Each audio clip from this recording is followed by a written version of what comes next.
저는 평범한 직장인이었어요. 결혼한 지는 6년이 넘었고 아내와는 큰 다툼 없이 그럭저럭 잘 살고 있다고 생각했어요.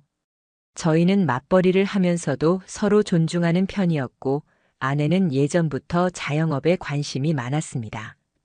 결혼 전부터 창업하고 싶다는 이야기를 자주 했고 특히 카페 같은 공간에 대한 로망이 있었던 것 같아요.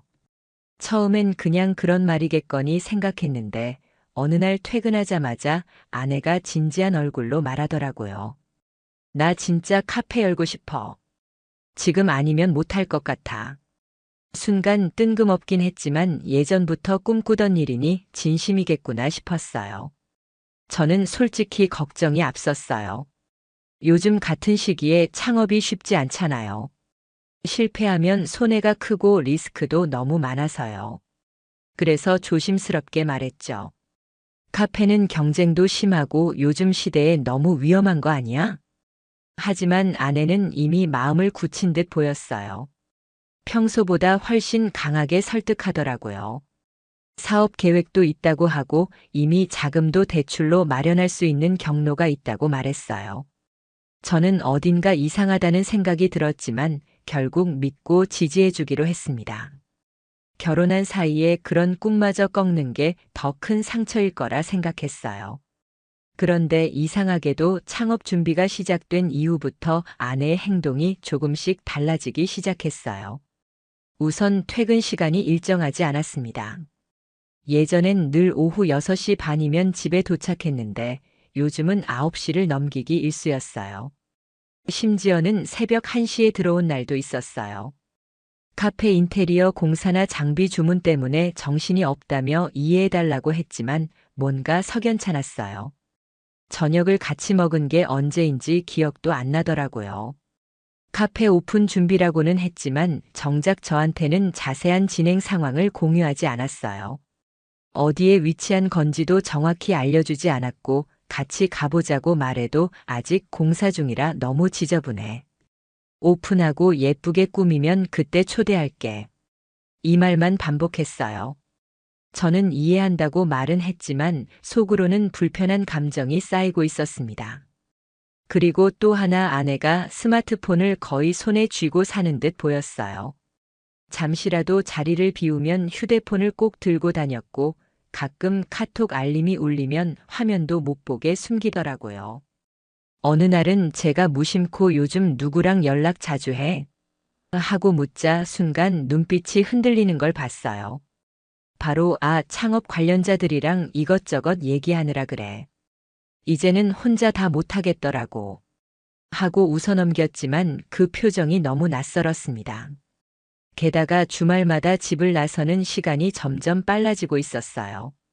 예전엔 주말 아침이면 같이 커피 마시며 여유를 즐기곤 했는데 지금은 토요일 아침 7시도 되기 전에 옷 입고 나가더라고요.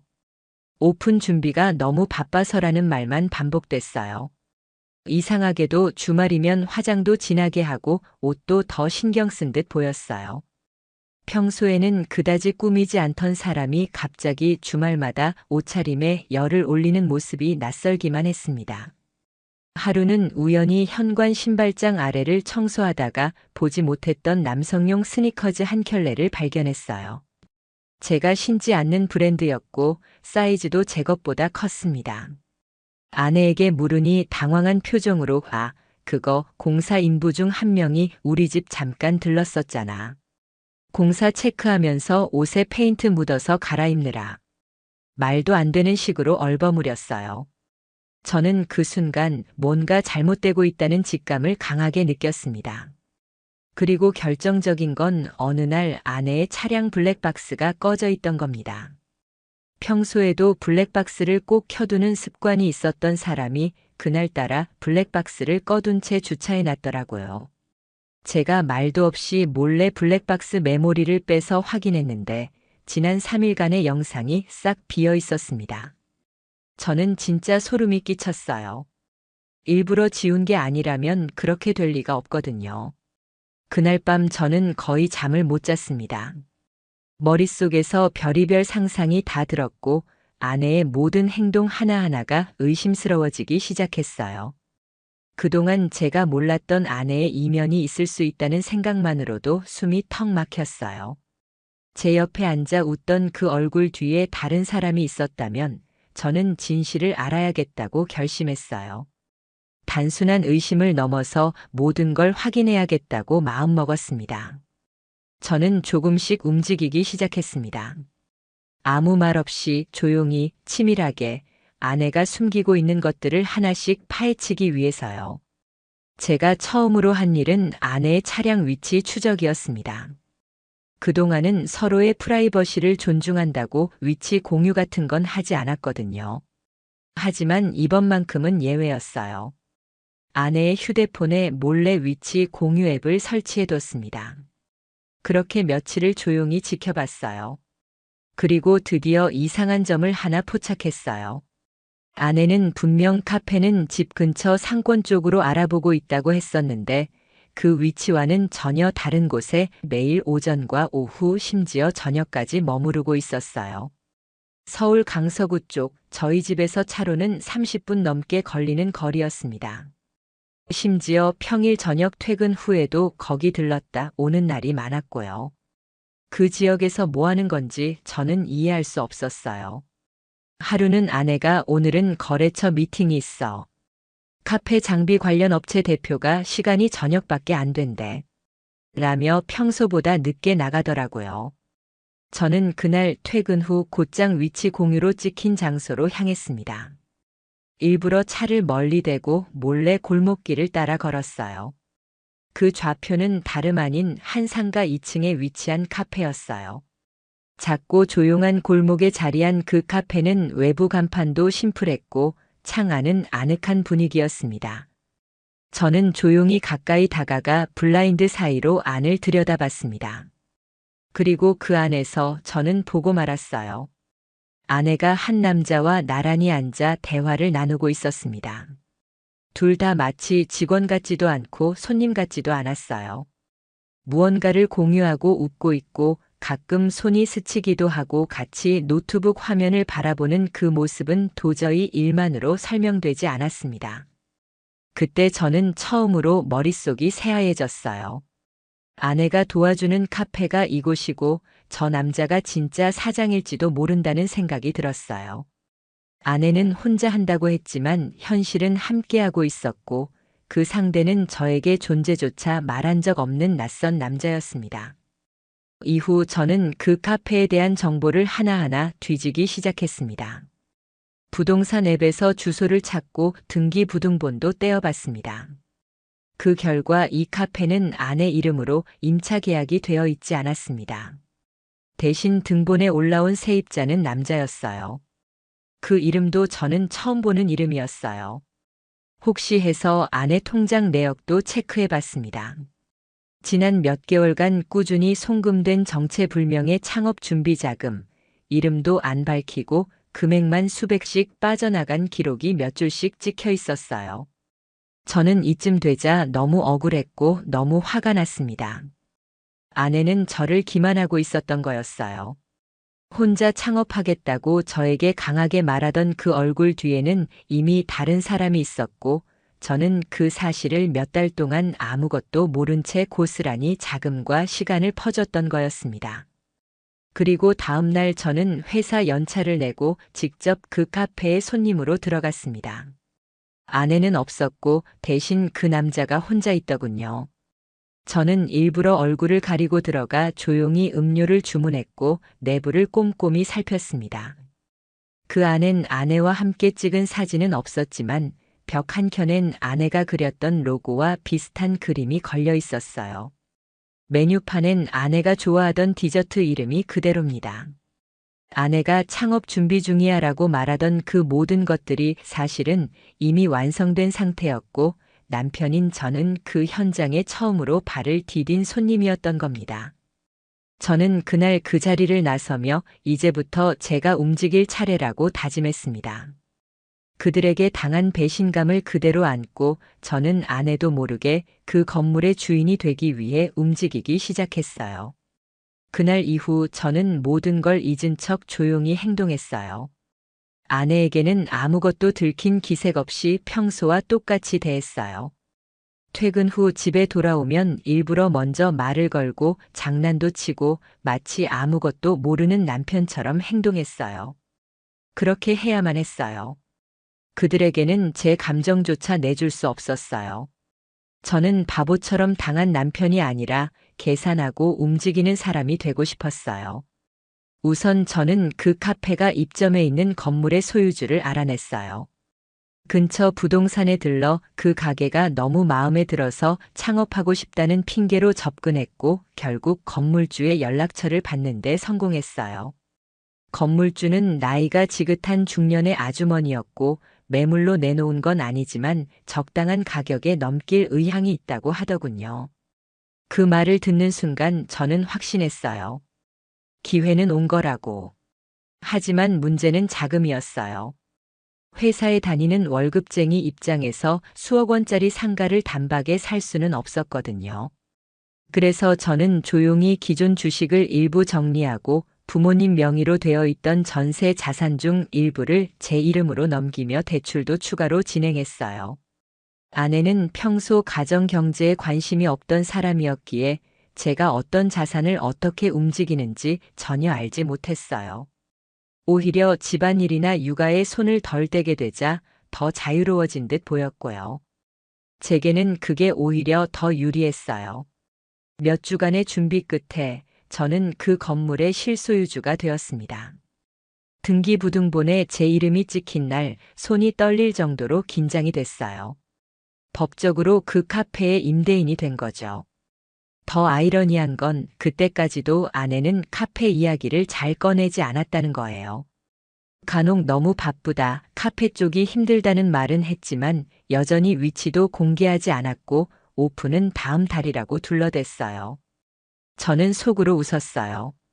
이미 오픈은 2달 전부터 되어 있었고 주말에는 커플로 보일 만큼 다정하게 운영하고 있었으니까요. 카페의 임대 계약서를 통해서 확인한 이름, 그 남자, 저는 그 사람을 직접 만나보고 싶었어요. 그래서 건물주 명의로 부동산을 통해 임대료 인상 통보서를 전달했어요. 그쪽 반응이 궁금했거든요. 예상대로였어요. 사흘 만에 카페 쪽에서 전화가 왔어요. 한 남자가 조심스레 말하더라고요. 임대료 인상 얘기는 좀 갑작스러운 것 같습니다. 혹시 조정 여지가 없을까요? 그 목소리 저는 기억하고 있었어요. 카페 안에서 아내와 얘기 나누던 바로 그 남자의 목소리였어요. 저는 전화를 끊고 다시 부동산을 통해 직접 미팅을 제안했어요. 건물주가 자리에 나오시겠대요. 라는 중개인의 말에 그 남자는 흔쾌히 수락했고 우리는 결국 마주 앉게 됐어요. 저는 일부러 정장을 차려입고 나갔고 그는 반팔 셔츠에 운동화 차림으로 나왔어요. 서로 처음 본 사이처럼 인사했지만 제 속은 이미 끓어오르고 있었어요. 그는 전혀 눈치채지 못했어요. 제 아내와 함께 그 가게를 꾸며가고 있는 걸 저는 모두 알고 있었는데 그는 그저 건물주님 앞에 앉아 예의 바르게 말하는 사람일 뿐이었어요. 저는 일부러 냉정하게 말했어요. 앞으로 계약 갱신은 없을 겁니다. 점포를 비워주셔야 할 수도 있어요. 그 대신 좋은 조건으로 권리금 정리해드리겠습니다. 그는 당황했어요. 갑자기 왜 그러냐며 얼마 전에 인테리어 공사도 마쳤다고 했고 앞으로 카페 운영이 본격화된다고 했어요. 저는 눈 하나 깜짝하지 않고 말했어요. 운영자분이 사전에 건물주와 협의하지 않은 채 진행하신 게 있어서 문제가 좀 생긴 것 같습니다. 저도 새 주인이라 책임을 지기는 어렵습니다. 그는 초조해졌어요. 커피를 마시던 손이 떨렸고 눈빛이 흔들리기 시작했어요.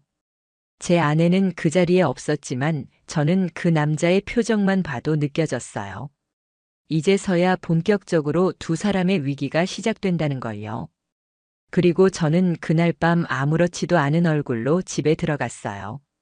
아내는 샤워 중이었고 저는 평소처럼 거실에 앉아 TV를 켰어요. 하지만 마음속에는 수천 개의 질문이 맴돌았어요. 그녀는 지금 내가 뭘 하고 있는지도 모를 거예요. 아니, 그녀는 아직도 모든 걸 자신이 통제하고 있다고 생각하겠죠. 하지만 이제 모든 판은 제 손 안에 있었어요. 건물 계약을 마치고 그 상간남과의 대면까지 끝낸 후 저는 기다렸습니다. 그들이 어떻게 나올지, 그리고 아내가 언제쯤 저에게 입을 열지. 하지만 놀랍게도 아내는 아무 말도 없었습니다. 오히려 며칠 동안 더 친절해졌어요. 퇴근 후에는 제가 좋아하는 반찬을 만들어주고 주말에는 같이 영화 보자는 말까지 꺼내더군요. 저는 그런 아내의 행동이 더 무섭게 느껴졌어요. 이미 들통난 사실을 모른 채 이렇게까지 연기를 하다니 저는 확신했습니다. 이 사람은 절대 스스로 말하지 않겠구나. 그래서 제가 입을 열기로 했어요. 주말 저녁 저희 둘만 있는 거실에서 저는 조용히 운을 띄웠습니다. 너 카페 오픈한 거 아직도 준비 중이라고 생각해? 그 말에 아내는 숟가락을 들고 있던 손을 멈추더군요. 잠시 정적이 흐르더니 아직 내부 마감이 안 끝나서 하고 또 둘러대더라고요. 저는 식탁 서랍에서 등기부등본 사본을 꺼내서 책상 위에 올려놨어요. 이게 뭔지 알지? 내가 운영 중인 그 카페, 지금 건물주가 누군지 알아? 아내는 그 종이를 보고도 잠깐 멍하더니 곧 표정이 무너졌습니다. 당신이 이걸 어떻게 그제야 아내는 눈치를 챘어요. 모든 걸 알고 있다는 걸요. 내가 그 건물 샀어. 너희 둘이 운영 중인 카페. 이제 매달 나한테 임대료 내야 돼. 제 목소리는 덤덤했어요. 화도 분노도 그 이상으로 넘어선 감정이었으니까요. 아내는 말을 잇지 못했고 결국 미안해. 그건 그냥 일이 커져서 라는 엉뚱한 핑계를 대더군요. 일이 커졌다고? 너 그 남자랑 가게 꾸미고 같이 일하고 내 눈 똑바로 쳐다보면서 거짓말했잖아. 그 순간 제 안에 묵혀왔던 감정들이 한꺼번에 터졌어요. 분노보다 더 끓는 억울함, 가족을 지키기 위해 지지해줬던 내 선택이 이런 배신으로 돌아올 줄은 정말 몰랐어요. 아내는 계속해서 변명했어요. 그 사람은 그냥 도와준 거야. 투자도 조금 받아서 창업 경험이 있으니까. 저는 고개를 저었어요. 그 남자 너랑 단둘이 손잡고 가게 꾸미던 거 나 다 봤어. 그 말을 듣는 순간 아내는 무너졌습니다. 바닥에 주저앉더니 울기 시작했어요. 그냥 창업이 처음이라 무서웠어. 혼자 하기엔 너무 힘들고 넌 일하느라 바쁘고. 그 울음소리는 진심이 아니었어요. 죄책감이 아니라 들킨 것에 대한 공포였어요. 그 가게 3개월 안에 비워. 안 그러면 법적으로 계약 해지할 거니까. 아내는 믿을 수 없다는 눈빛으로 저를 쳐다봤어요. 설마 진심이야? 나 다 정리할게. 그냥 다시 잘 지내보자. 이건 그냥 한순간의 실수였어. 그 순간 저는 이렇게 말했어요. 한순간의 실수가 어떻게 건물까지 만들 수 있냐? 넌 거짓말을 습관처럼 해왔고 나는 그걸 다 참아줬는데 이제는 끝이야. 그날 밤 아내는 거실에서 아무 말 없이 웅크리고 있었고 저는 침실 문을 잠그고 들어갔어요. 그녀가 무슨 생각을 했든 이미 돌이킬 수 없는 선을 넘었어요. 그날 이후 저는 더 이상 아내와 어떤 대화도 나누지 않았어요. 마주칠 때마다 침묵이 흐르고 그녀는 제 눈치를 보기만 했습니다. 처음엔 그토록 강하게 울고 매달리더니 시간이 갈수록 점점 조용해졌어요. 본인도 이 상황이 되돌릴 수 없다는 걸 깨달았던 것 같아요. 저는 그 사이 이혼 절차를 준비했어요. 변호사와 상담을 받고 증거 자료를 정리했고 상간남에게 보낼 내용 증명도 준비했어요. 법적으로 철저하게 밟기 위해 감정은 최대한 배제했어요. 저는 이제 남편이 아니라 상대를 응징해야 할 당사자였으니까요. 3주 후 저는 아내에게 말했어요. 다 정리했어. 이혼 서류는 내일 변호사 사무실에서 보자. 그녀는 말이 없었어요. 그저 눈을 감고 고개를 떨궜습니다. 며칠 뒤 법무법인에서 만났을 때 그녀는 제가 본 것 중 가장 초라한 모습이었어요. 말끔하던 외모도 반짝이던 눈빛도 다 사라지고 그저 피곤하고 지친 얼굴이었어요. 그녀는 저에게 마지막으로 말했어요. 그냥 나중에 보면 알겠지만 난 진심이었어. 하지만 그 말은 더 이상 아무 의미도 없었어요. 진심이었든 아니었든 그건 이미 무너진 신뢰 위에 할 수 있는 말이 아니었거든요. 법적 정리가 끝나고 저는 그 건물을 매각하지 않았어요. 그대로 유지했습니다. 상간남은 3개월 안에 철수했고 그 자리에 새로운 카페가 들어섰어요. 저는 가끔 그 골목을 지나며 문득문득 떠오르는 기억들을 묻어두곤 했어요. 누구는 이런 일이 드라마 같다고 하겠죠. 하지만 저는 말하고 싶어요. 사람 마음 가지고 장난치는 순간 그 대가는 반드시 돌아온다고요. 저는 지금 혼자입니다. 하지만 외롭지 않습니다. 모든 걸 다 알고도 참았던 나 자신이 자랑스럽고 결국 모든 걸 되찾았기 때문입니다. 이제 제게 남은 건 조용한 일상과 다시는 그때로 돌아가지 않겠다는 다짐뿐이에요.